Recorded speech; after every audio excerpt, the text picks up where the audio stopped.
السلام علیکم ورحمۃ اللہ وبرکاتہ۔ امید کرتا ہوں آپ سب لوگ خیریت سے ہوں گے۔ ہم نے اپنی لاسٹ ویڈیو میں بات کی تھی اہل عرب کے اجتماعی حالات کے بارے میں کہ اہل عرب کے اجتماعی حالات کیسے تھے اسلام کی آمد سے پہلے۔ آج کی ویڈیو میں ہم بات کریں گے اہل عرب کے اقتصادی اور معاشی حالات کے بارے میں۔ اہل عرب کے اجتماعی حالات کی طرح اقتصادی اور معاشی حالات بھی کچھ اچھے نہ تھے۔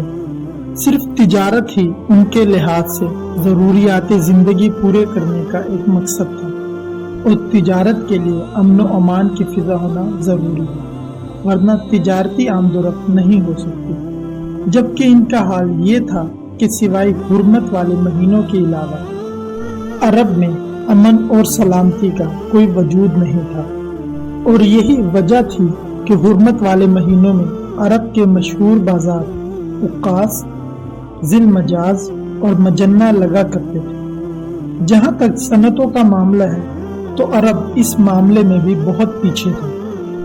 کپڑے کی بنائی اور چمڑے کی دباغت کی شکل میں جو صنعتیں پائی بھی جاتی تھی وہ زیادہ تر یمن، عراق اور شام سے ملے ہوئے علاقوں میں تھی۔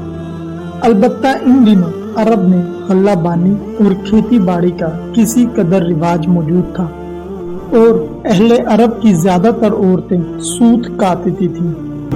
اہل عرب کا اس وقت کا سب سے بڑا مسئلہ یہ تھا کہ ان کا زیادہ تر مال اور متاع لڑائیوں کی نظر ہو جاتا تھا۔ غربت عام تھی اور زیادہ تر لوگ عام لباس پہننے کو بھی ترستے تھے۔ عرب کے مشرکین مکہ کا ایک اور بڑا مسئلہ یہ بھی تھا کہ وہ کاہنوں اور نجومیوں پر بھی یقین رکھتے تھے۔ کاہن اسے کہتے ہیں جو آنے والے وقت کے بارے میں پیشن گوئی کرے اور چھپے ہوئے رازوں کو جان سکے، جبکہ نجومی اسے کہتے ہیں جو ستاروں پر غور کرتے ہیں، ان کی رفتار، ان کے رنگ اور ان کی اوقات سے پتہ لگاتے ہیں کہ دنیا میں آگے کیا حالات اور واقعات پیش آ سکتے ہیں۔ ان نجومیوں کی بات پر یقین رکھنا دراصل ستاروں پر ایمان لانا ہے، کیونکہ نجومی ہمیں ستاروں کے ذریعے ہی آنے والے وقت کا بتاتے ہیں، اور مشرکین مکہ ان پر ایمان رکھتے تھے، جبکہ کاہنوں اور نجومیوں کی بات پر ایمان لانا شرک ہے۔ نجومیوں اور کاہنوں کے بھی اہل عرب پر اچھے خاصے اثرات نظر آتے تھے، اور ان کی باتوں میں آ کر اہل عرب اپنا اچھا خاصا نقصان کر بیٹھتے تھے۔ ان کی باتوں میں آ کر اہل عرب دوسرے قبیلوں پر فوج کشی تک بھی کر دیتے تھے، اور بعض اوقات تو نجومیوں کی باتوں میں آ کر اہل عرب اپنی تجارت کو بھی خسارے میں ڈال دیتے تھے۔